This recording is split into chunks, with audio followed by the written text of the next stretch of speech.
curso. Mi nombre es el doctor Mayber Aparicio Loaiza. Soy médico de profesión y estudios de posgrados en salud internacional. También tengo estudios de posgrado en diseño y análisis de investigación en salud y un doctorado en salud e investigación translacional. Las clases que se van a dar en estos 3 días programados para hoy, para el día miércoles y para el día viernes, son todo lo relacionado a la bioestadística, a la aplicación de la bioestadística en la salud, al análisis de datos y para poder generar investigación en el área de la salud. Y pues esta información la vamos a dar de una manera básica para que todos puedan organizar sus bases de datos o organizar la información que van a recolectar o recolectan y poder de esta manera analizarlos en un futuro y realizar sus publicaciones, libros, artículos o documentos para los que les va a servir la investigación que están realizando. Dicho esto, entonces,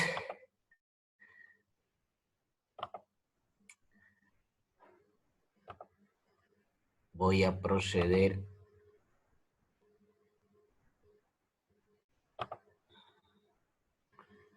a compartir mi pantalla. Bien, como estábamos diciendo inicialmente, el tema que vamos a llevar es bioestadística o estadística aplicada a la salud. Inicialmente es importante la pregunta que todos los estudiantes hacen, es que ¿para qué sirve la estadística aplicada en salud? El objetivo final de la estadística aplicada a la salud es básicamente estos 4 puntos. Uno es hacer predicciones. Y al decir predicciones es porque estamos refiriéndonos a que las estadísticas nos sirven para saber qué factor o qué problema o qué patología está asociado con otra patología, o qué signo y síntoma, o cómo los signos y síntomas en su conjunto afectan a una patología, y en qué medida estas patologías o estos signos, síntomas o estos factores afectan a la salud o al diagnóstico en distintas patologías de las personas.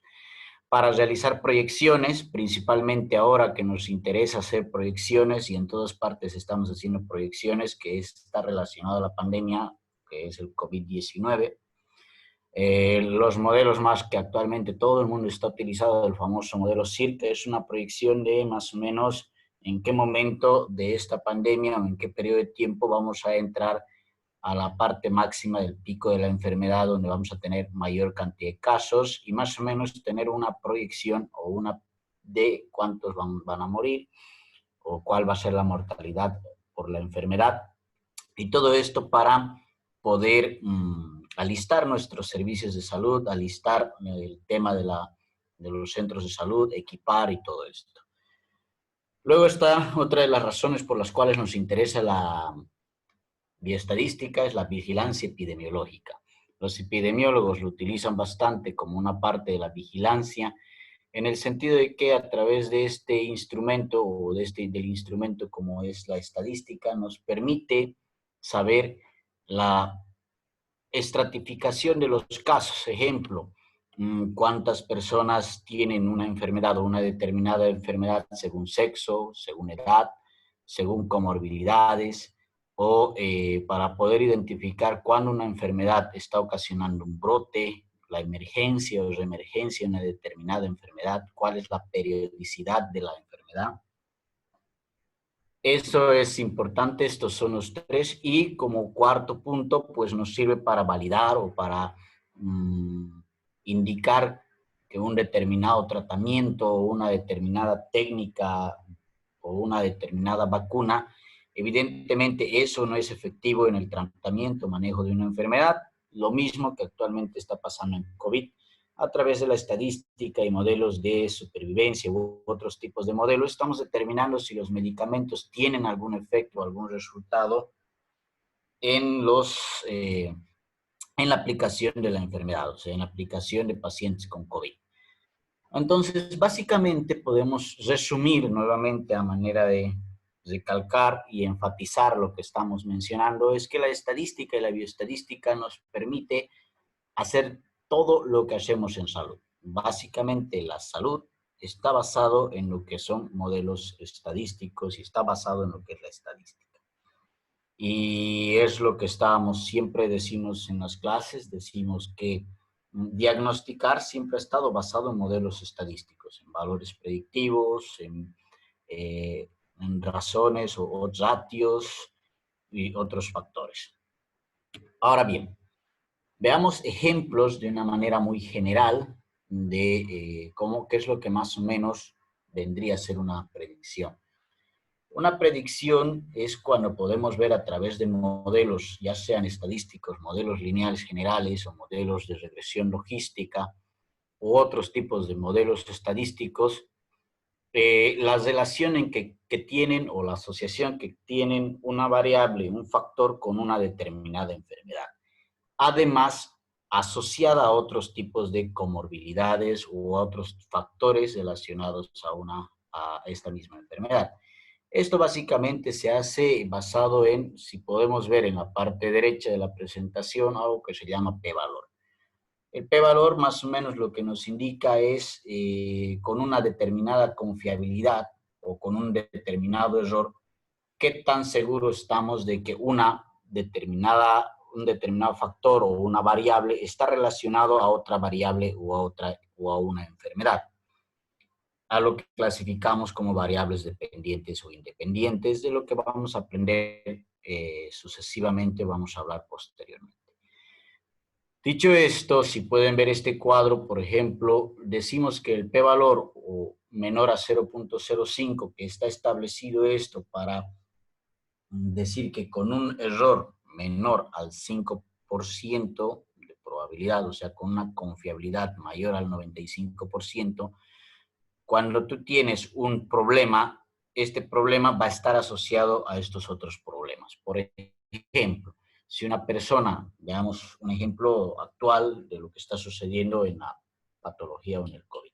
Si alguien tiene COVID-19 y además es obesa y además es hipertensa, estos tres factores juntos estarían más relacionados o asociados a una alta tasa de mortalidad, o sea, el paciente tiene mayor riesgo de fallecer que un paciente que tiene COVID y no tiene estos factores de riesgo.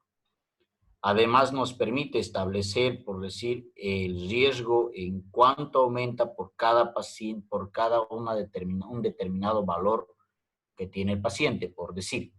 Si el individuo tiene más de 65 años, ¿cuál es el riesgo de que por COVID-19 vaya a fallecer o vaya a ser necesario una intubación o un manejo del síndrome de distrés respiratorio del adulto?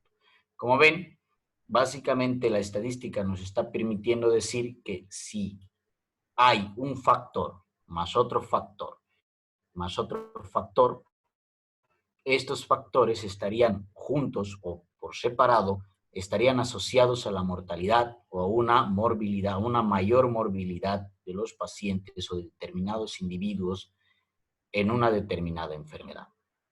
Como estábamos mencionando, en este ejemplo, por decimos que la educación no sería un factor de riesgo porque el p-valor es por encima de 0.05 y por tanto la educación no es un factor de riesgo en una determinada enfermedad, que en este caso sería la enfermedad que se esté estudiando, y que hay otros factores que sí podrían estar estarían determinando que el paciente se complique por la enfermedad por la cual se está estudiando. Básicamente esto es lo que se hace en los modelos predictivos al realizar modelos estadísticos lineales o modelos estadísticos, modelos de regresión logística. Estos modelos de regresión logística, modelos de regresión lineal, es importante mencionar que se realizan luego de hacer una serie de análisis iniciales como estadística descriptiva, estadística inferencial bivariante, y una vez que realizas todos estos procedimientos estadísticos, aplicas algo que se llaman supuestos relacionados a la estadística en salud, y cuando todas estas cosas nos permiten y nos dejan realizar un modelo estadístico, podemos llegar a un resultado como este que podemos ver en la pantalla. Y básicamente con eso podemos decir si realmente qué factores o qué determinantes estarían relacionados a una determinada enfermedad del individuo o una eventual mortalidad o una eventual complicación de diferentes patologías. Veamos un modelo de proyección. Este es un modelo de proyección SIR que podemos ver en la pantalla. Lo que nos permite saber es, si se fijan en la parte inferior, que es básicamente aquí nos está mostrando que en un determinado tiempo, una determinada cantidad de población, la línea horizontal nos está indicando el tiempo y la línea vertical nos está indicando una determinada población, van a enfermarse y se van a exponer a, a la enfermedad en la cual está siendo afectada la población o existe un brote en una determinada población. Esto se construye basando información sacando información sobre una población susceptible a quedar enferma, el tiempo en que esta enfermedad se transmite de una persona a otra persona, el tiempo que esta enfermedad afecta a una determinada persona y el índice de transmisibilidad que tenga una enfermedad. Entonces, basado en estos aspectos, que por eso se llama SIR, que serían basado en todos estos puntos, que susceptibles, infectados y recuperados, uno puede predecir en qué determinado tiempo vamos a tener una mayor cantidad de individuos enfermos. Por decir, si veamos este gráfico, estamos viendo que en el día 15, que sería en el punto intermedio entre 10 y 20, y en el día 25, punto intermedio entre 20 y 30, sería cuando se presenta la mayor cantidad de casos de una determinada patología que estemos estudiando en esta proyección o modelo SIR. ¿Por qué he puesto de ejemplo este modelo? Porque es el modelo que más se está utilizando. Uno entra en este momento al internet y todos, absolutamente todos, están hablando de este modelo, que es el que ha servido o está sirviendo para decir en determinados países si han llegado al pico de la enfermedad, cuándo van a llegar al pico de la enfermedad y en qué momento el descenso va a ser lo suficientemente importante como para que todos puedan salir, digamos, de la cuarentena en que se encuentran. Y es un modelo relativamente sencillo de realizar, aunque tiene sus inconvenientes que cada país debe saber utilizar o cada región debe saber utilizar y predecir de qué es lo que está sucediendo. Estos modelos, como ven, nos permite tener una mejor, nos permite poder garantizar determinados productos o determinadas, planificar un centro de salud para poder recibir una cantidad de pacientes en un determinado tiempo. Por ejemplo, nos está mostrando en la línea horizontal que en aproximadamente 10 a 15 días, 250 personas posiblemente estén enfermas al mismo tiempo. Dicho esto, entonces, una persona al mirar este modelo prácticamente podría decir, en el peor momento de la enfermedad, en la peor crisis de la enfermedad, vamos a tener 250 personas enfermas al mismo tiempo que necesiten determinado tratamiento, que ya lo habría estudiado a través de lo que vamos a ver más adelante, y que, por decir, en el caso de COVID podríamos llegar a decir 250 personas pueden ser moderadas o severas y van a necesitar ser entubados y vamos a necesitar respiradores al mismo tiempo en un determinado departamento, en un determinado contexto o región. De esta manera es que podemos crear modelos SIR y realizar o enfatizar proyecciones.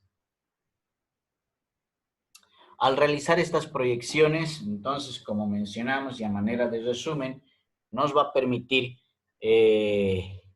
ordenar, nos va a permitir proyectar, nos va a permitir planificar un determinado, los centros de salud y los manejos o las medidas de manejo que vamos a realizar en el tiempo en que esta enfermedad va a alcanzar su máximo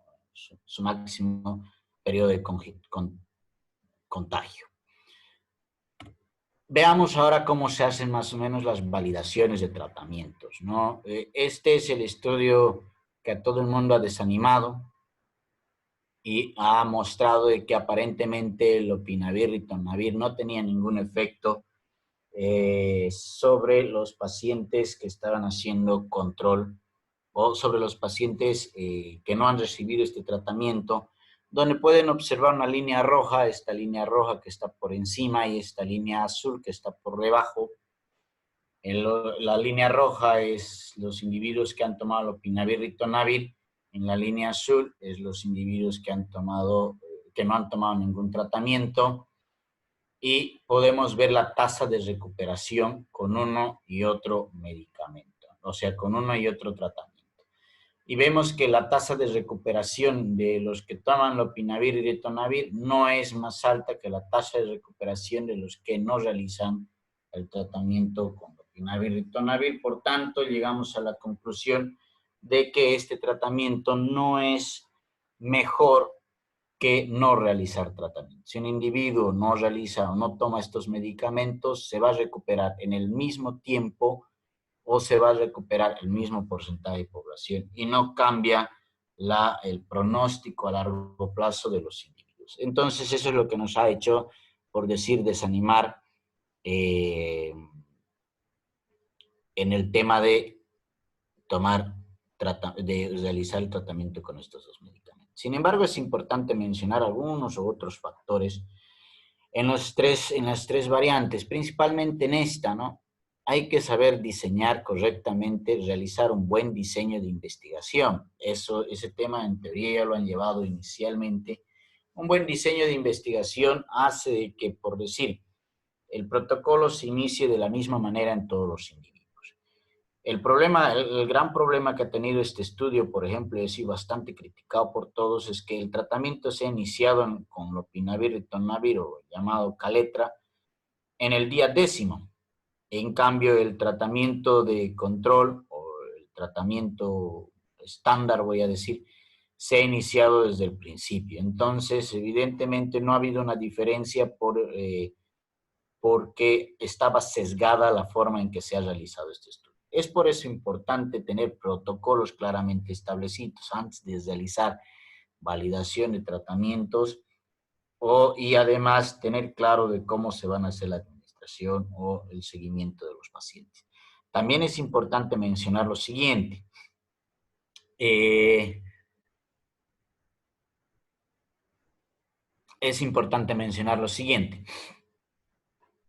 Ya no se realizan controles con placebos. Es importante saber que todavía seguimos escuchando, pues hagamos una terapia, no sé, de ivermectina versus el placebo.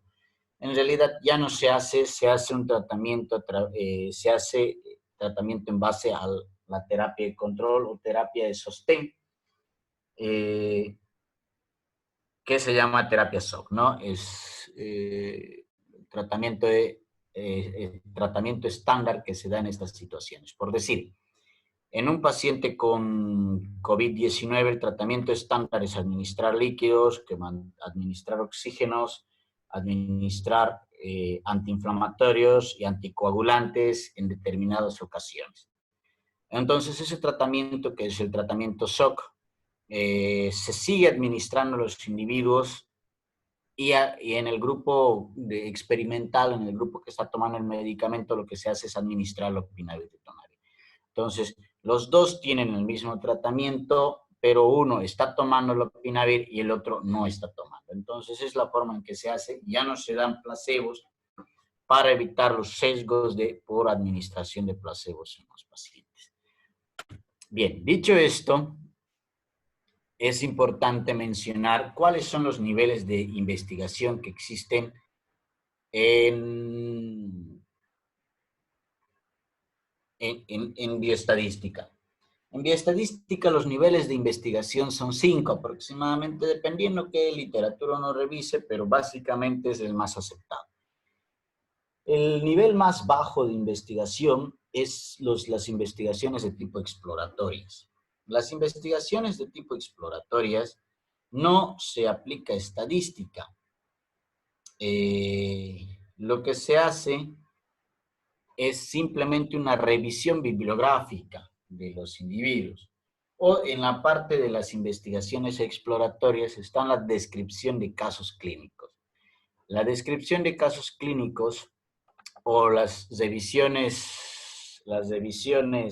sistemáticas de información, son estudios denominados exploratorios, estudios que nos sirven para tener la base de lo que queremos investigar en el futuro. El ejemplo más importante que tenemos en Sudamérica sobre estudios exploratorios que nos han llevado a tener conclusiones muy importantes en salud ha sido Zika, por ejemplo. En el Brasil, los primeros estudios que se reportaron fueron reportes de Zika e hidrocefalia en niños que se hacían reportes a propósito de un caso. Se unieron varios reportes de que las madres que tenían Zika estaban teniendo niños con hidrocefalia o microcefalia, y entonces ahí es donde llegaron los investigadores, llegaron los epidemiólogos o tropicalistas que tiene Brasil, y de inmediato aplicaron estudios bioestadísticos donde ya se modelizaron y demostraron realmente que el Zika era un factor que estaba ocasionando el nacimiento de niños con microcefalia o hidrocefalia. Entonces, de esta manera, los estudios exploratorios resulta que, si bien es la base de la investigación en salud, es muy importante tomarlos en cuenta. Además, también el tema de las revisiones bibliográficas, y aquí es donde también se describen las experiencias médicas que se tienen en determinados hospitales. Ejemplo, en Bolivia se ha publicado, al igual que en Ecuador, sobre COVID-19, que en la altura parece que los pacientes que están ingresando a los servicios de terapia intermedia, terapia intensiva, no son tan severos como los pacientes que ingresan a nivel del mar. Entonces creen o piensan o concluyen una hipótesis indicando de que la altura podría ser un factor protector relacionado al COVID-19. Sin embargo, esta es una observación que él ha realizado a lo que podríamos llamar en algún punto como investigación cualitativa. Él ha observado, descrito y ha manifestado a través de un artículo. Y ahora el siguiente paso es realizar estudios de tipo explicativos o relacionales. Entonces,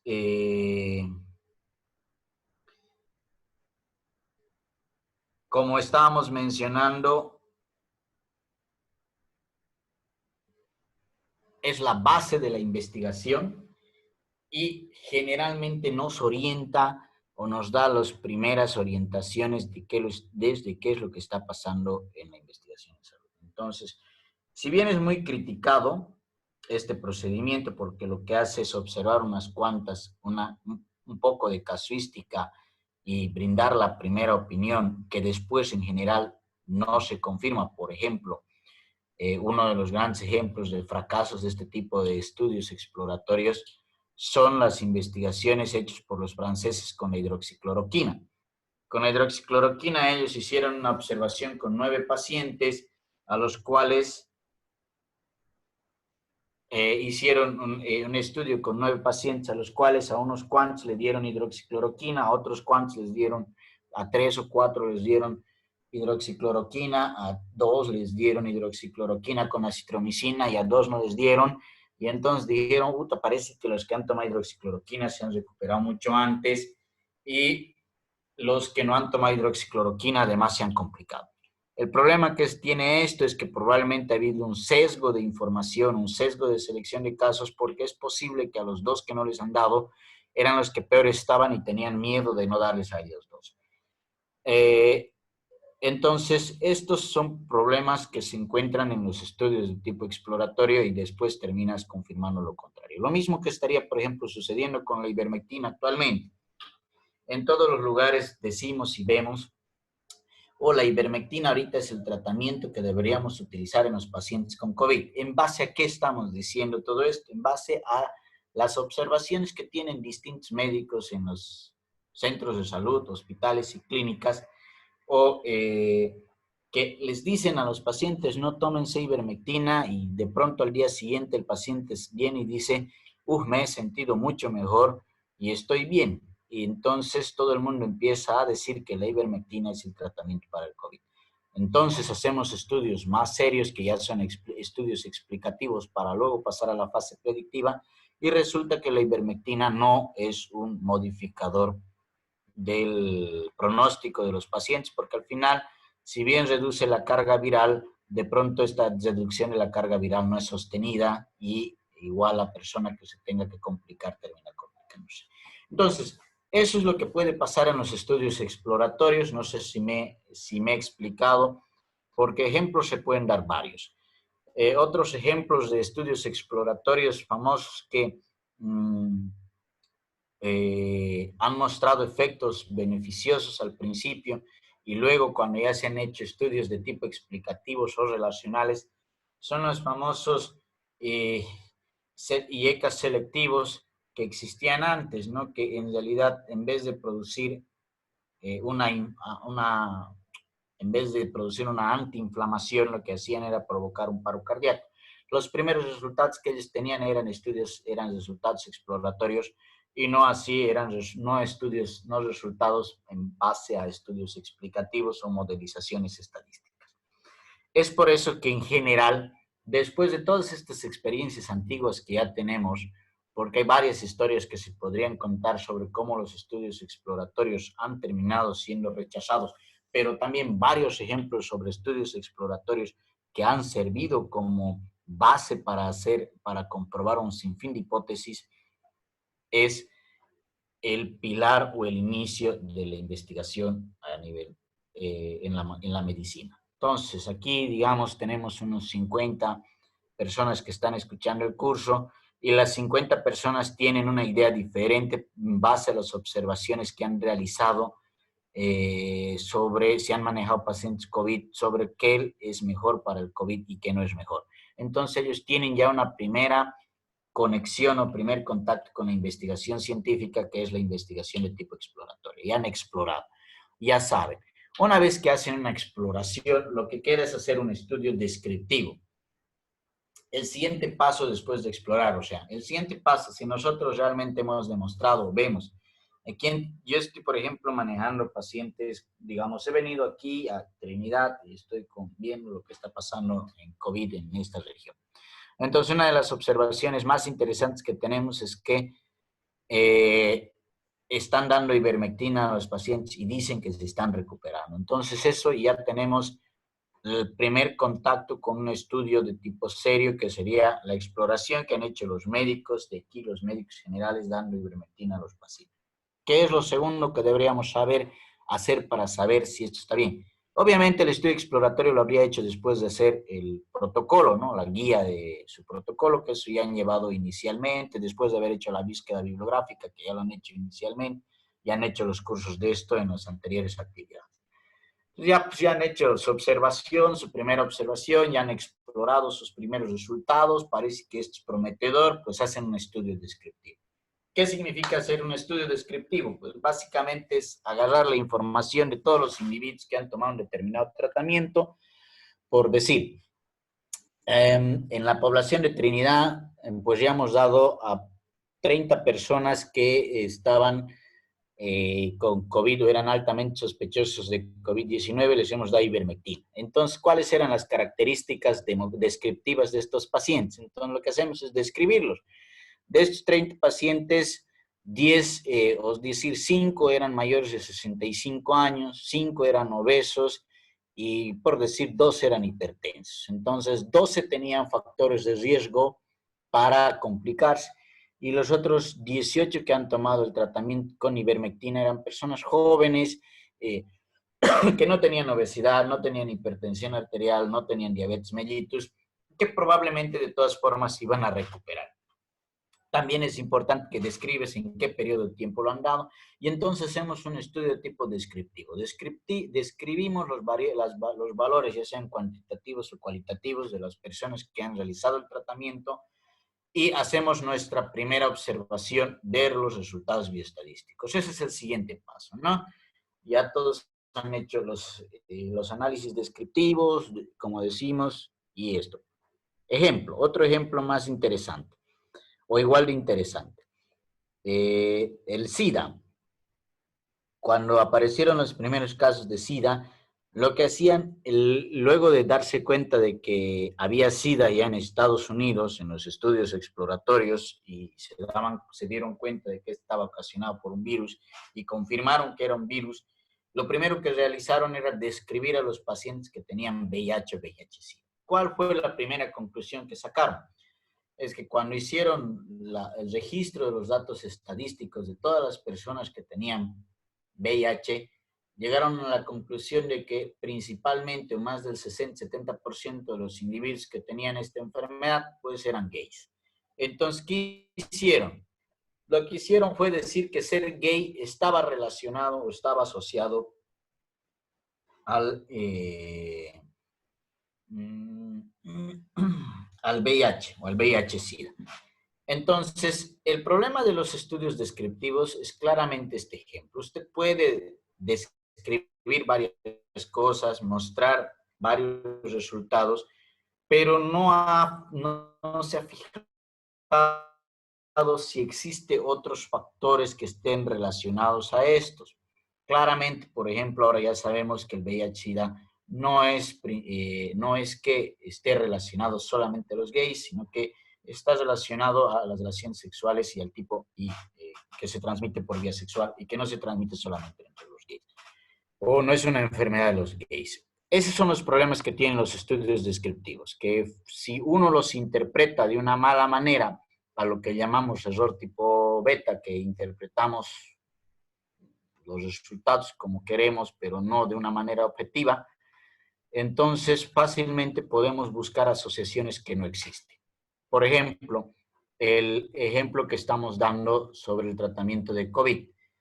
De las 30 personas a las que le han administrado la ivermectina, solo 7 personas tenían factores de riesgo para complicarse y las otras 23 personas eran personas jóvenes que no tenían una patología asociada, no tenían una comorbilidad y que entonces probablemente estos se iban a resolver de una manera sintomática o se iban a resolver inmediatamente la enfermedad y no iban a tener mayores complicaciones. Y entonces no fue la ivermectina la que tuvo estos buenos resultados, sino fue que se administró a una población de una manera diferente. Y como solamente hemos hecho un análisis descriptivo y hemos dicho, no, mira, el 70%, 80, 90% de la población que ha tomado la ivermectina se ha curado, pero no hemos visto el resto de los factores, fácilmente entonces podemos llegar o podemos equivocarnos y cometer estos errores. Uno de los ejemplos es la hidroxicloroquina, ¿no? Inicialmente, como habíamos dicho, los franceses hicieron el estudio con 9 personas, sacaron los primeros resultados, hicieron un descriptivo que dijeron, y además un descriptivo con valores relativos y no con valores absolutos, y dijeron el 100% se recuperó, en realidad dijeron el 97% se recuperó, porque el único que se podía complicar se complicó. Y entonces dijeron que la hidroxicloroquina era el tratamiento asociado a la citromicina, era el mejor tratamiento. ¿Qué hicimos? Compramos un montón de hidroxicloroquina y ahora no sabemos qué hacer con la hidroxicloroquina, ¿no? Es un ejemplo que, claro, no es tan así, no es tan real, pero es lo que ha pasado. Lo mismo puede pasar con ivermectina. Entonces, Doctor, continúe. disculpe, Sí, hay dígame. hay una pregunta por parte de Misael Machaca. Eh, Perdone que le corte. Dice, en el estudio de DAS de pathogenesis of SARS-CoV-2 virus decrease at night altitude, se utilizaron dentro de la bibliografía página 7. ¿Es buena su fuente bibliográfica? ¿Es válida? ¿O bajo qué validaciones se podría tomar en cuenta? Es todo, gracias. Bien, inicialmente, doctor, es quien ha hecho la pregunta. Muchas gracias. Muy interesante su pregunta porque es la pregunta que nos hemos hecho todos, ¿no? ¿Es válida la información que están dando o no es válida la información que están dando? El problema es el siguiente. Eh, para decir que una información es válida o no es válida, los estudios se tienen que hacer con una potencia, con una determinada potencia. Y entonces la potencia, lo que en estadística termina dando como resultado son intervalos de confianza cortos. Mientras más cortos son los intervalos de confianza, mejor ha sido su potencia. Mientras más potencia tenga su estudio, entonces el estudio tiene más validez, voy a decir. No es que es una mala, es un término mal utilizado, pero entonces puedo decir que el estudio es más creíble, tiene más credibilidad, su resultado es más confiable. Básicamente los estudios dependen de esto. ¿La potencia de qué depende? De la muestra, de la cantidad de personas que usted estudia o observa. Ejemplo, si usted observa 9 pacientes o 9 o 10 individuos, su potencia es mínima, su potencia es mucho menos del 80%, su error alfa es mayor al 20% y por tanto sus resultados no tienen fiabilidad para saber si realmente los resultados que obtení son confiables. Entonces, ¿a qué voy? Lo que se hace es, se miran los artículos que estos señores han utilizado como referencia bibliográfica y se miran estos estudios, la metodología o el diseño que han utilizado. Entonces, si las potencias que han utilizado, la cantidad de población que han utilizado en los determinados estudios que han servido para la fuente bibliográfica de este artículo son relativamente buenos o aceptables, entonces la bibliografía de donde se saca de este estudio es más aceptable. Si las potencias son bajas, no significa tampoco que el resultado no sirva, sino significa que habrían que hacer más estudios relacionados a este tema para decir que realmente estos resultados son confiables. Y ahí está el tema. ¿Dónde está? ¿Cuál es el problema de decir que realmente la altura es condicionante o no para que las personas estén o no estén en peor estado en un COVID? El tema es en cuánto se ha hecho el estudio. Por decir, en el Hospital del Norte se ha observado esto en 10 personas. En los hospitales de Ecuador se ha observado esto en 12 personas. Y se ha comparado con personas del Tíbet, que eran otras 15, 20 personas. Sumado no han llegado ni a 30 personas. Toma usted la potencia y el error relacionado a la potencia es muy alto. Entonces, los resultados están ahí y dicen claramente, muestran esto, pero los resultados no son concluyentes. Al no ser concluyentes, hay que tomarlos como son. Es decir, es posible que la altura sea un factor protector, si así lo quieren llamar, aunque estaría mal dicho, es un factor que evita que los individuos tengan realmente COVID-19 con mayor severidad. No depende, aquí voy a mencionar, no depende de quién lo escribe ni cómo lo escribe, sino depende de la muestra que realiza y de la metodología que utiliza. Por eso es que las investigaciones son muy, muy importantes de escribir correctamente la metodología que está utilizando y es por eso que los artículos del primer cuartil ya están universalizando la metodología que usted tiene que describir en los artículos. Por eso están las famosas normas CONSOR, las famosas normas que ya están sacando actualmente relacionados a estos temas.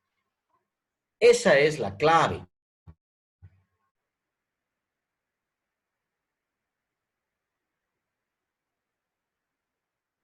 Que un artículo está, digamos, un artículo realmente ha cumplido estos requisitos que dicen los estudios clínicos como CONSOR, STROB u otros, básicamente creemos, ¿no? Pero no es verdad.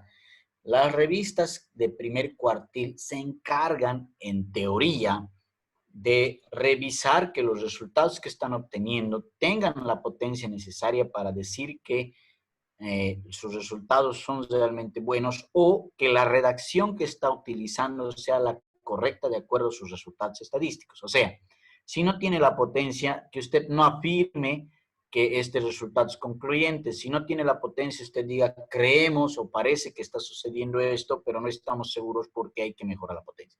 Entonces, teóricamente, las revistas de primer cuartil, o sea, las revistas más famosas en investigación científica, se encargan de eso. Pero ya hemos descubierto en más de una ocasión que no es cierto, ¿no? El gran ejemplo es los artículos que han salido de antivacunas, que si bien la potencia era la correcta, el que había escrito estaba relacionado o emparentado o tenía un problema de credibilidad porque trabajaba para las empresas que hacían la competencia de las vacunas y por tanto dieron la información incorrecta.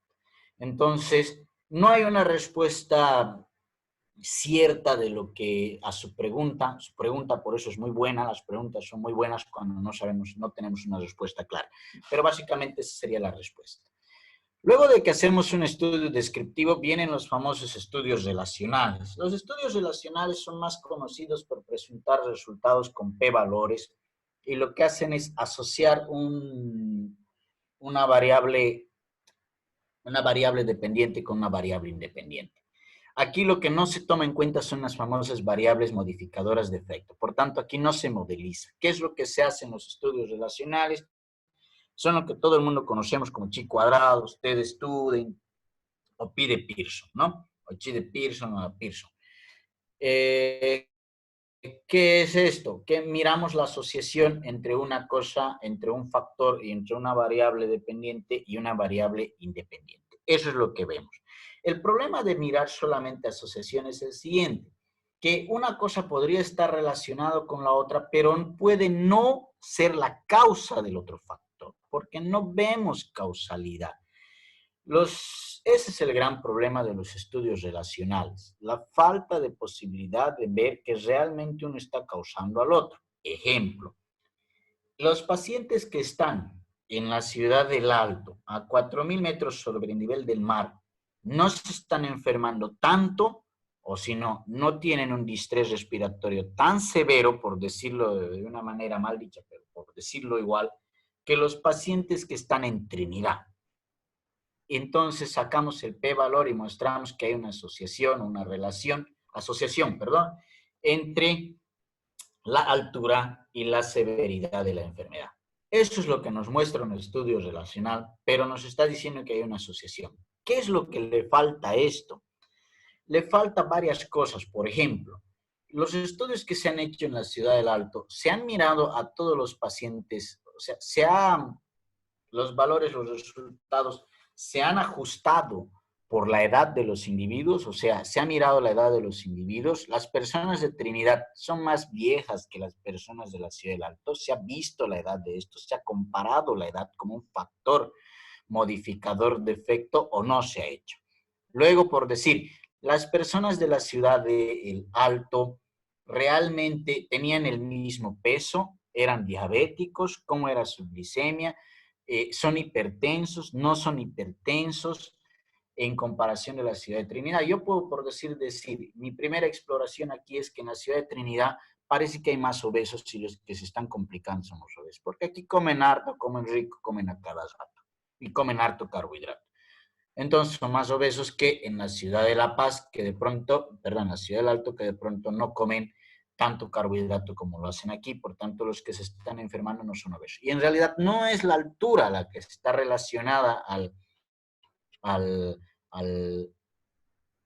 a que el paciente se encuentre en peor estado, sino es la obesidad que no se ha mirado, porque lo único que hemos hecho es un estudio de asociación, hemos asociado dos factores, hemos visto que hay una relación, pero como la asociación no determina causalidad, no está diciendo esta es la causa del otro, entonces evidentemente no podemos saber si, y no podemos decir o afirmar lo que se ha afirmado. No podemos agarrar y afirmar y decir, dura porque los que están en La Paz se están complicando menos. No es verdad, no lo sabemos, porque solamente han hecho una asociación y no han mirado el resto de los factores. Ese es el gran problema que tienen los estudios relacionales, los estudios que miran la asociación a través de chi cuadrado, de Pearson o T de Student, que no están mirando las otras variables. Y además no hay un control o seguimiento estricto de los pacientes. Por eso en general se dice que los mejores estudios son los estudios de tipo prospectivos, que son los ensayos clínicos, y no así los estudios retrospectivos o transversales que miramos en un determinado tiempo. Sin embargo, es importante recordar y mencionar que si usted no ha mirado las covariables o comorbilidades de una determinada variable, por tanto, no ha mirado las variables modificadoras de efecto que se llaman, entonces no puede asegurar que ese factor, que es el único que está medido, está directo o estrechamente relacionado y es la causal del otro. Lo único que puede decir es que está asociado. Y el que lee el artículo también lo tiene que leer de esta manera. Si dice está asociado, no lo puede leer como es la causa, porque decir que está asociado significa que si vives en la altura parece, se asocia con que el individuo no se complica, pero puede ser de que si vives en la altura, el individuo no es obeso. Si vives en la altura, el individuo no tiene una presión alta. Me estoy inventando porque sabemos cosas contrarias, ¿no? Pero, por ejemplo, sabemos que en la ciudad del Alto aparentemente las personas tienen una determinada presión más alta. Pero, por ejemplo, en el Tíbet, las personas ya está demostrado también que los que viven en el Tíbet ya tienen una presión acostumbrada, voy a decir de alguna manera, a la altura, entonces los individuos no tienen las presiones altas. O lo que pasa es que en la ciudad del Alto no está relacionado a tener personas más viejas, entonces de pronto en realidad los verdaderos factores son esos y no la altura. Por eso es que asociación hay que saber leerlo o hay que leerlo como es y hay que leer la metodología que han tomado para hacer el estudio. Y no estoy diciendo que el que ha escrito el artículo lo ha hecho mal, estoy diciendo que lo ha hecho bien de pronto y él ha escrito como se tiene que escribir, pero nosotros al leerlo estamos interpretando de otra manera, no lo estamos interpretando como él lo ha querido escribir. Es por eso que es importante que hay que tomar en cuenta estos factores y hay que mirarse bien qué está haciendo el señor cuando ha hecho el estudio. El siguiente nivel de los estudios relacionales vienen a ser los estudios de tipo explicativos. En los estudios explicativos, básicamente son estos estudios longitudinales donde se hacen los ensayos clínicos, donde se hace por un determinado tiempo el seguimiento del paciente y se mira si el factor que estamos controlando, o sea, y controlamos variables, ¿no? El factor que estamos controlando, la variable que estamos controlando, realmente es la variable que está modificando la patología de la persona. Esa es una de las maneras de realizar. También es bastante aceptable los estudios explicativos cuando miras covariables, o sea, cuando ajustas tus resultados basado en las variables modificadoras de efecto. ¿A qué me estoy refiriendo con esto? Cuando aplicas modelos de regresiones lineales, aplicas modelos de regresión logística, o modelos de regresión de Kaplan-Meier, o los modelos de regresión que usted desee realizar, de acuerdo a los tipos de variables que tiene. ¿Cómo hace esto? Lo que hace es claramente poner su variable dependiente principal y a esto le suman las variables modificadoras de efecto y ve cómo interactúan las diferentes variables con la variable principal. ¿Qué significa? Por decir, en la ciudad de La Paz, ya que creo que todos están enfocados en este artículo de la altura, en la ciudad de La Paz se ha hecho el estudio de la altura. La variable dependiente principal es la altura, ¿no? Entonces, estás diciendo ya la altura es, pero al mismo tiempo miras y controlas las variables y los ajustas con la obesidad, o sea, miras el peso y la talla del paciente, sacas el índice de masa corporal, miras además con la presión arterial del paciente, miras además con la glicemia del paciente, miras además con la edad del paciente, y una vez que ajustas en base a todas estas variables tus resultados, y aún así la altura sigue saliendo como una variable significativa, podrías decir entonces que realmente, y además tienes la potencia para decirla, podrías entonces decir que realmente la altura es un factor protector, aunque esté mal dicho, un factor protector de los pacientes que tienen COVID para el desarrollo de la enfermedad de tipo en forma moderada o severa. De esta manera se pueden realizar los estudios o se pueden hacer ensayos clínicos hacia adelante, mirando también o controlando según las variables que ya hemos hablado inicialmente. Esos son los estudios explicativos. Entonces, los estudios explicativos ya miran causalidad. Entonces, ya nos permiten decir que realmente, o nos permite creer, pensar, decir que realmente este factor podría ser la causante de la otra variable. Pero tienen que tomar en cuenta esto. Para decir que realmente es la causante, tenemos que tener la potencia suficiente para decirlo. Porque si no tiene la potencia para decirlo, siempre la redacción tiene que ser, creemos, es posible, de pronto está relacionado, es la causa. Y el que lee tiene que leerlo de esta manera. no puede leer y decir, puta, aquí dice que que es la causa, cuando ahí dice, creemos que es la causa. Creemos que es la causa, se toma como dice ahí, creemos y puede ser. Y es lo que dice el artículo que inicialmente me lo ha mencionado, dice, creemos, podría estar. Podría no es lo mismo que está. Entonces significa que este estudio se ha realizado con una potencia ínfima, se ha debido determinar y ver con una determinada cantidad de pacientes muy bajas. Entonces, cuando ya ajustas por potencia y ajustas por las comorbilidades y ajustas por las variables modificadoras de efecto, realmente esto no estaba relacionado, o de pronto sí, entonces si estaba relacionado, claro que tiene un hermoso paper. Eso es lo que sucede. Luego de eso están los modelos predictivos. Los modelos predictivos lo que hace es, en base a los otros datos que ya tienes en los estudios explicativos, lo que haces es modelizar la predicción de un determinado factor. Esto se hace a través de modelos predictivos lineales o modelos predictivos logísticos o a través de logout.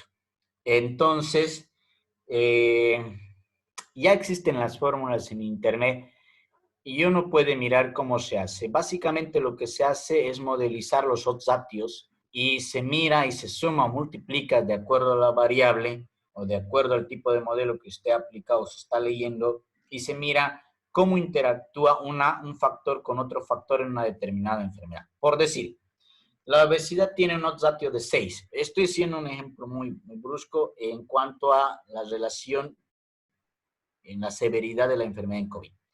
Y la hipertensión tiene un ratio de 4 y la edad tiene un ratio de 3 por cada 10 años. Entonces, si viene un paciente que tiene por cada 10 años a partir de 65 años. Entonces, si viene un paciente que tiene hipertensión arterial, ya tiene 4 de factores de riesgo. Además tiene de OSAT, además tiene obesidad mórbida, pues ya tiene 6. Ya 6 más 4, 10.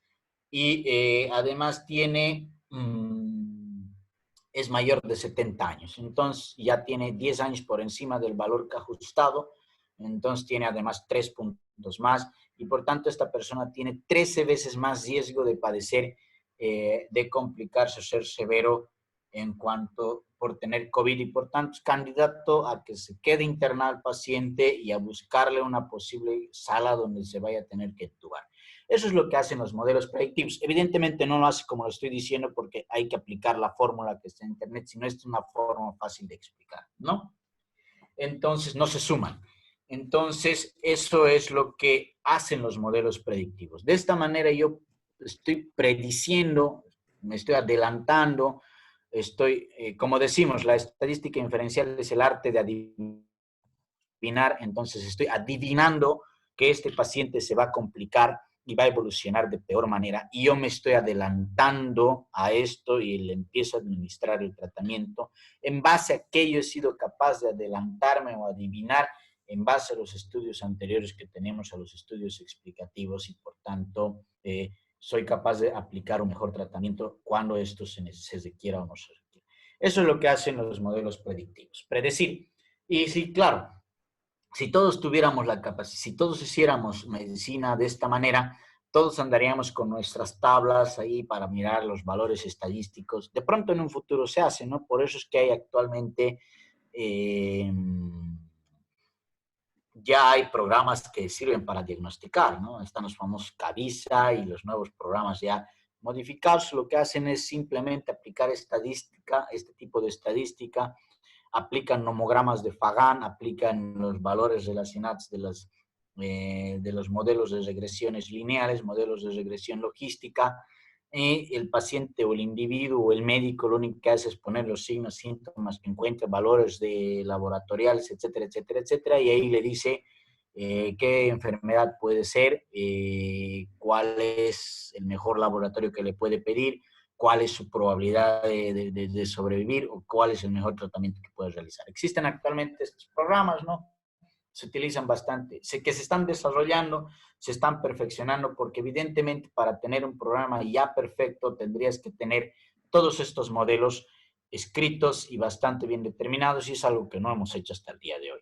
No tenemos claro siquiera cómo funcionan diferentes tratamientos, incluso hasta una faringitis nos cuesta estar claramente establecidos de cuál es la mejor opción de tratamiento para un paciente. Pero en un futuro seguro tendremos estos tipos de información y lo podremos hacer. Dicho de esta manera, a manera de resumen, entonces tenemos que recordar lo siguiente. Existen los estudios, existen los estudios exploratorios, donde lo que queremos hacer en los estudios exploratorios es conocer lo que está sucediendo, y esto lo hacemos en base a observaciones en pequeños grupos poblacionales y llegamos a pequeñas conclusiones que sirven de base para saber o para lanzar hipótesis que muchas de las veces pueden ser acertadas y muchas de las veces no. Lanzamos estas hipótesis y realizamos y pasamos a los siguientes niveles de investigación, donde son estudios más complejos para esto.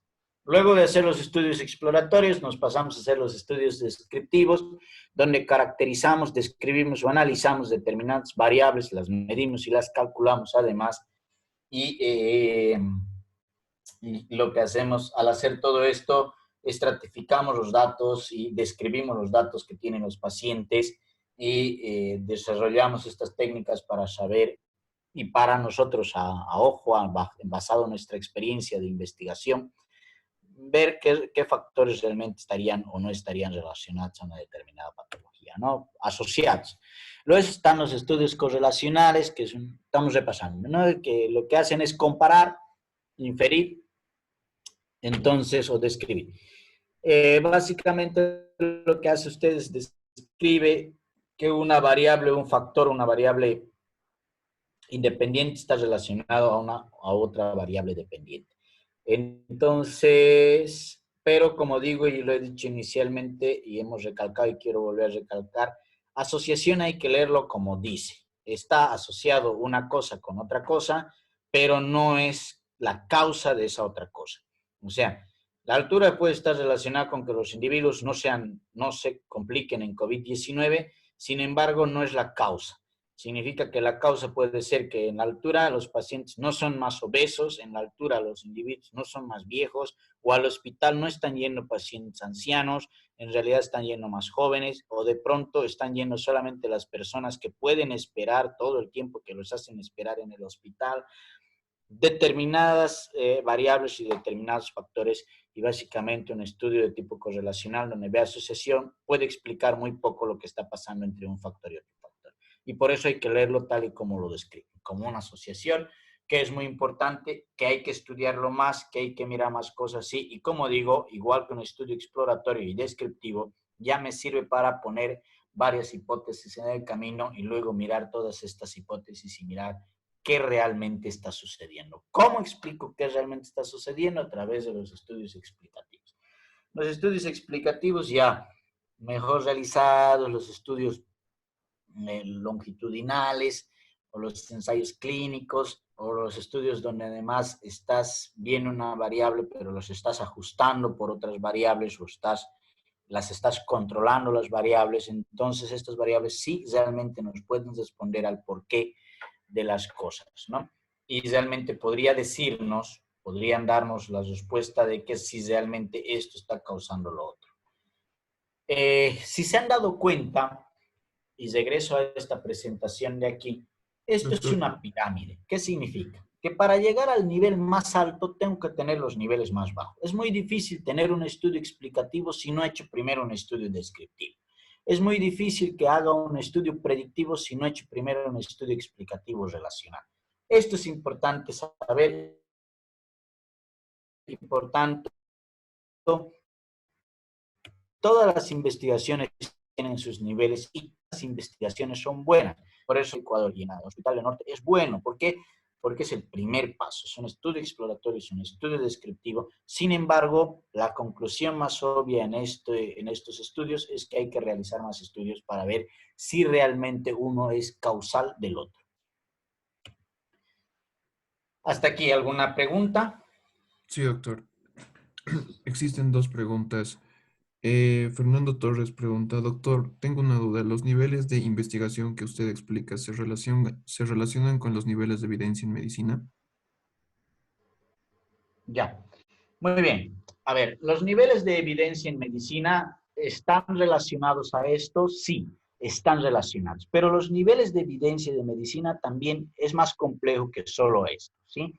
Los niveles de evidencia son más complejos, pero básicamente la base estructural de los niveles de evidencia son estos. Sí, la respuesta es sí, pero también quiero acotar a eso de que no es simplemente esto, es un poquito más complejo mirar los niveles de evidencia, porque ya ese nivel es, el último nivel es como el predictivo y estás a ese, en esa posición y por eso son los nuevos estudios.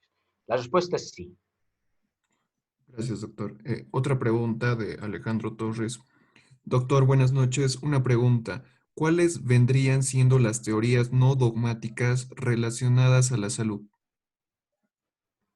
Um, a ver, básicamente no sé la respuesta a ciencia cierta sobre las teorías no dogmáticas a las relaciones de la salud, porque yo no hago filosofía en medicina. Yo hago más que todo bioestadística. No tengo una respuesta clara, me va a disculpar. Sin embargo, el que le ha explicado sobre diseños de investigación y protocolos de investigación, seguramente estoy seguro que hayan hablar sobre los niveles dogmáticos. Yo le podría dar algunas pautas, pero realmente no soy el más indicado para responder esta pregunta. Mis disculpas. Gracias, doctor. Puede Entonces, proseguir. continuamos. Para resumir y seguir resumiendo y seguir recalcando en lo mismo, porque en el tiempo que nos queda, en los 2 días que vamos a dar de clase de hora y media, vamos a intentar, no vamos a hacer todos estos modelos, pero ya vamos a mostrar con más detalle cómo se organizan las bases de datos, cómo se organiza la información para hacer todo esto, y voy a intentar dar de una manera muy general de cómo se distribuye esto, para que si en un futuro se abren más cursos relacionados a estos temas, lo damos nosotros, o lo buscan en otros países, España, Argentina, Colombia, no lo sé, ya vayan dándose cuenta que es un tema amplio, a muchos les va a gustar mucho, a otros les va a gustar menos, y, pero es lo que mi objetivo en estos 3 días va a ser introducirlos a esto. Entonces, en los estudios explicativos ya está más que claro, creo que ya todos se han dado cuenta, no se utiliza estadística.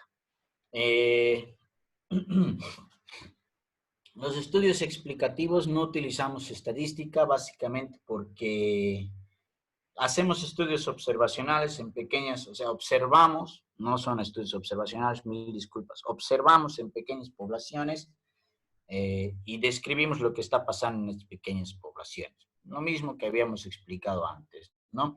Describimos a propósito de un caso y decimos, un individuo de 70 años que ha venido, que estaba tosiendo demasiado, tenía dificultad respiratoria, le hemos dado ivermectina durante 2 días y ha mejorado bastante. Eso es. Ahí no estás aplicando estadística, estás haciendo la descripción de lo que has hecho en un individuo que ha tomado este tipo de tratamiento. Esos son los estudios explicativos, básicamente. Después vienen los estudios descriptivos. ¿Qué haces en los estudios descriptivos? Pues cosas básicas, ¿no? Medidas de tendencia central y medidas de dispersión, que son bastante conocidas como promedio o media, moda, mediana, y las medidas de dispersión, que son la desviación estándar,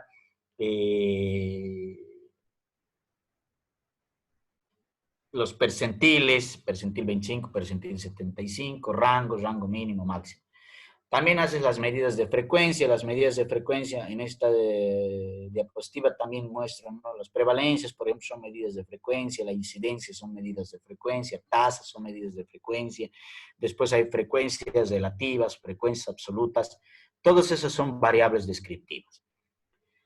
Todo eso se hace en estudios descriptivos. Luego vienen los estudios de correlación y estudios explicativos. Los estudios de correlación básicamente lo que hacen son asociación a través de las variables como chi cuadrado, t de Student, ahora ya no se llaman t de Student, no son pruebas T para muestras independientes o pruebas T para muestras paramétricas, todo eso ya lo vamos a hablar en estos días que vienen de una manera muy general, ¿no? Ahí medimos correlación, ahí medimos riesgos, ratios, etc. Esos son los estudios de tipo correlativos, ¿no? Y luego vienen ya los estudios explicativos, donde haces modelizaciones, donde aplicas la inferencia estadística y donde además controlas distintas variables. Entonces, ahí están las regresiones lineales, regresiones logísticas y el sinfín de regresiones que hay en la medicina de acuerdo a los tipos de variables que conocemos, análisis de supervivencia, Kaplan, etcétera, etcétera, etcétera. Luego están los modelos que fabricas con variables de interacción o variables confusoras. Entonces, todos estos son los estudios explicativos, pero también hay que tomar en cuenta que también determinan si usted lo está haciendo, en qué ámbito los aplica, ¿no? En estudios observacionales, ya sean casos y controles o estudios o investigaciones de tipo longitudinales o estudios, perdón, observacionales, casos, controles transversales o corte, o en estudios de ensayos clínicos que son los estudios experimentales. Dependiendo en qué aplicas estos tipos, todas estas estadísticas se aplican en todos estos tipos de estudios.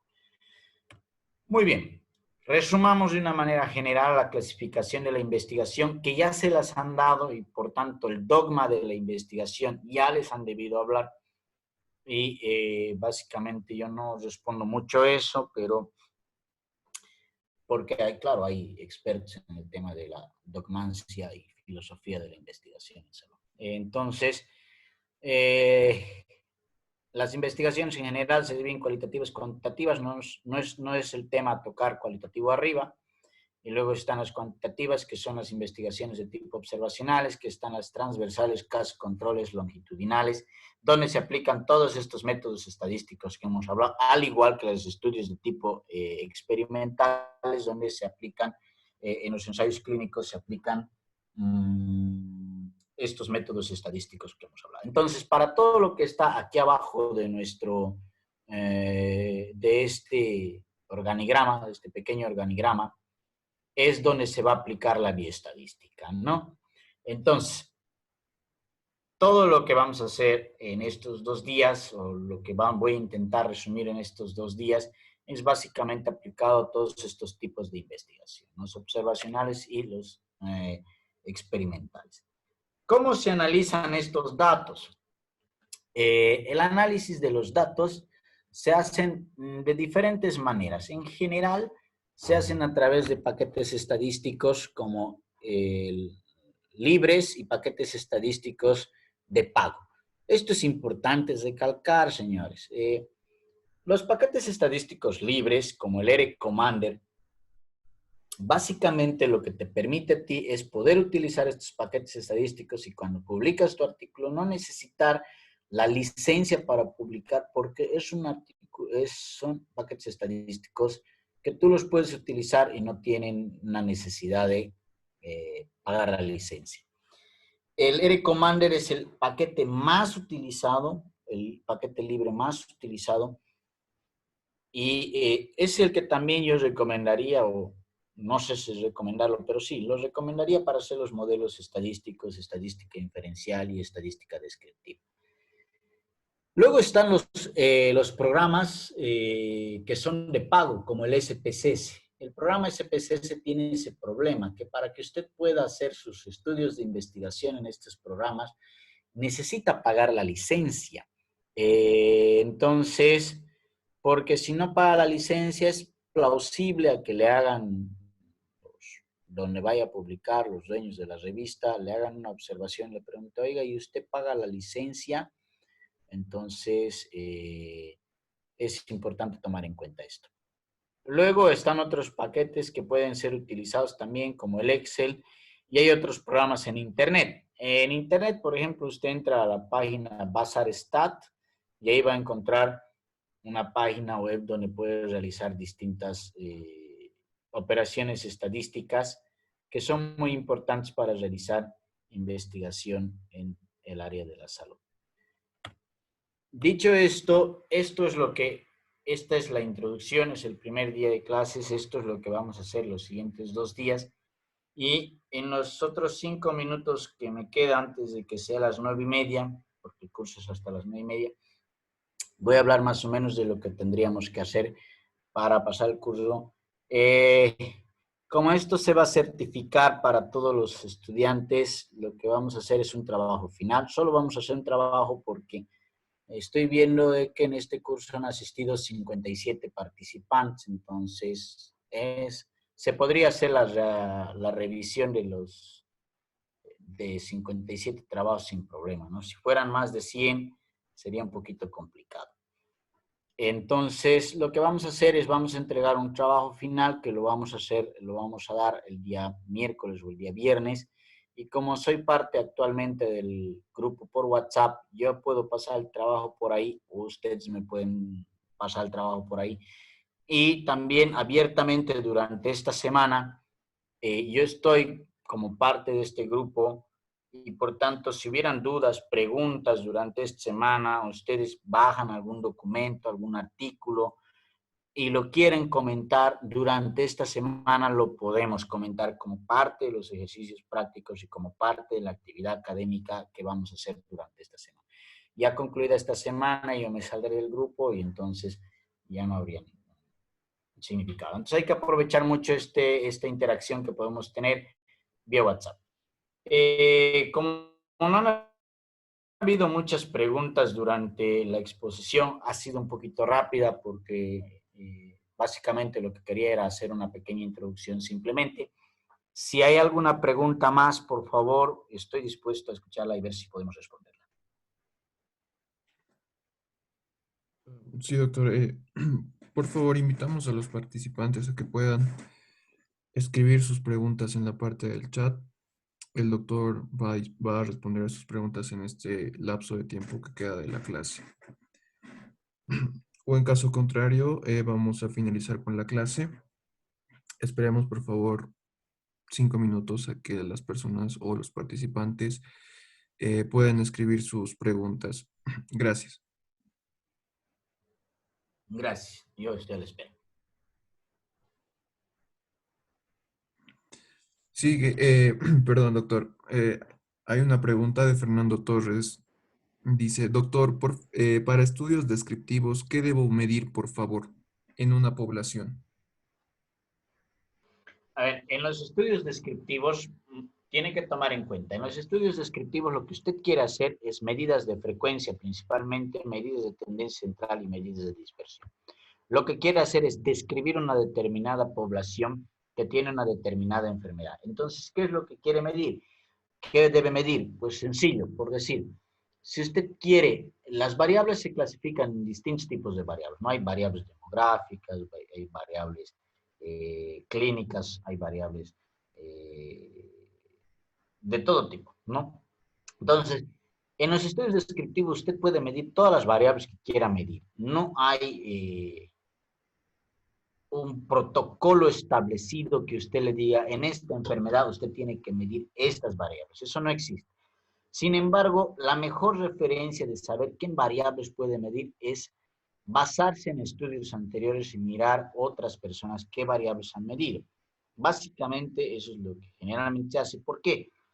Porque lo que se intenta hacer en la investigación es universalizar los resultados. ¿Qué significa? Que sus resultados que vaya a obtener en el estudio que usted vaya a hacer sean comparables con los resultados que se han hecho en otra región. Por ejemplo, aquí en Trinidad, lo que yo quiero es saber en el COVID-19 cuántos son obesos, describo esta población, cuántos son obesos, cuántos son mayores de edad, cuántos son hipertensos, y los describo ya sea por medidas de frecuencia o ya sea por medidas de tendencia central. Entonces, estas mismas variables que se están midiendo aquí deberían medirse en todas las otras regiones que hay, por decir Santa Cruz, Cochabamba a 2.000 metros sobre el nivel del mar, la Ciudad del Alto 4.000 metros sobre el nivel del mar. ¿Para qué? Para poder comparar estas variables, para que alguien en un futuro los pueda comparar o analizar desde un punto de vista o una perspectiva diferente. Entonces, como respuesta a su pregunta, no hay establecido o protocolizado qué variables debe medir en un determinado estudio. El que va a estudiar escribe qué variables quiere medir según los objetivos que tiene en su estudio. Entonces, ¿y cuántas variables puede medir? pues puede medir desde 2 o 3 variables hasta muchas variables. El problema de medir muchas variables es que esos resultados muy difícilmente se pueden hacer.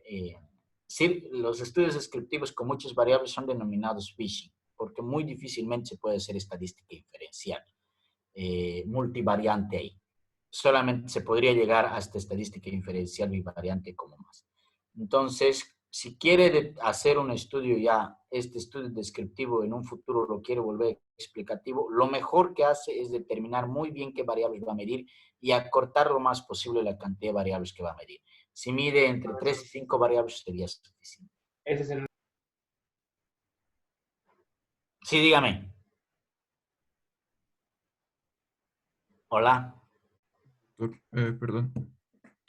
Existe otra pregunta de Susi Escobar. Dice, doctor, en base a la pregunta anterior, ¿se refiere a las variables sociodemográficas?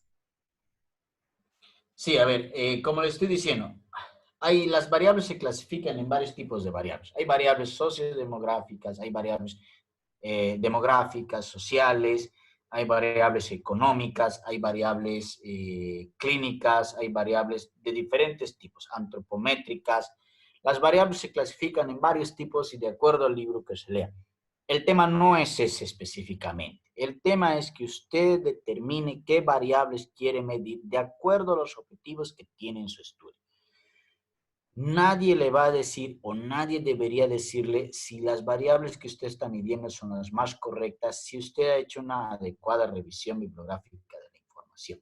Entonces, si usted quiere medir 10 variables, entre ellas sacar 3 variables económicas, a toda la gente, por ejemplo, le gusta hacer estas investigaciones donde hacen clase social, ¿no? De los individuos o estatus económico de los individuos que se estudian.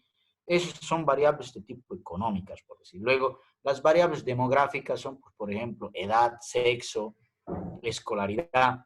Variables sociales también puede usted aplicar, variables clínicas también puede aplicar, variables antropométricas puede aplicar como, por decir, peso, talla, etc. No hay un protocolo que le diga, no, solo estas variables debe utilizar. Usted puede utilizar las variables que desee de acuerdo a los objetivos que tenga en su estudio y qué resultados quiera obtener. Otra pregunta. Gracias, doctor. Fernando Torres, perdón, Alejandra Pacheco pregunta, doctor, ¿cuáles son las herramientas más recomendables para la medición de variables no cuantitativas? A ver, las herramientas para variables, eso lo vamos a hablar en los siguientes 2 días, doctora. Le voy a responder con mucho más detalle porque realmente ahorita en este momento le voy a responder rápido y no me va a entender de todas maneras. De todas maneras, las variables cualitativas, si va a ser un estudio de tipo descriptivo, las mejores formas de medirlas es a través de la frecuencia absoluta y la frecuencia relativa. Ahí depende también qué tipo de estudio puede hacer, porque de pronto puede también medir tasas, puede medir también incidencias, dependiendo de qué enfermedad está mirando y cuál es su capacidad de estudio, puede medir también prevalencias. Cuando va a realizar, por ejemplo, un estudio ya de tipo inferencial bivariante, en las variables cualitativas lo que se hace generalmente son las chi cuadrados o también puede ser una prueba de Fisher, dependiendo eso de la cantidad de muestra o población que está estudiando. Eso también lo vamos a hablar. Y cuando ya vamos a hacer estudios de tipo explicativos para variables cualitativas, lo más recomendable sería que haga una regresión logística o logout. Básicamente eso, pero como digo, en estos 2 días restantes vamos a hablar un poco más de eso. Gracias, doctor. Fernando Torres pregunta, doctor, estoy haciendo un trabajo en la U sobre los factores de riesgo de malformaciones congénitas en embarazadas. ¿Puedo hacer un estudio descriptivo o solo sería un estudio observacional? Gracias. ¿Puedes repetirme la pregunta? La he escuchado solo la mitad. Ya, doctor.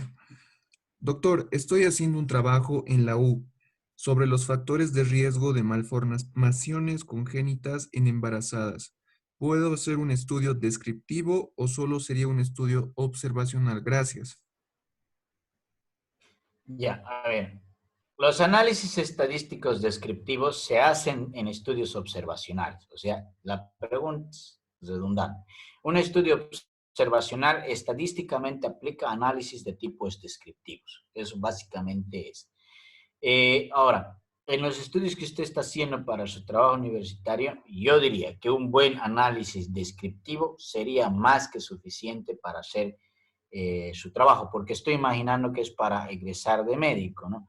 Ahora, si estaría haciendo un estudio para la universidad y está estudiando un doctorado, evidentemente lo mejor es que usted además una regresión, haga regresiones logísticas y mida la interacción de diferentes variables entre un factor y otro factor y controle las variables. Pero yo creo que usted me está preguntando para un nivel de pregrado, entonces lo mejor es simplemente hacer estudios descriptivos y describir correctamente diferentes variables relacionadas a las malformaciones. Solo haga estudios descriptivos. Gracias, doctor. Bueno, hemos finalizado con esta sección de preguntas. Nadie más ha preguntado. Me parece que podríamos dar por concluida la clase de hoy y Perfecto. agradecerle, doctor, una vez más por eh, proporcionarnos de su tiempo y poder dar esta clase para este cuarto módulo, ¿no? Lo esperamos mañana y esperamos mañana a todos los participantes. Muchas gracias, doctor. Buenas noches a todos.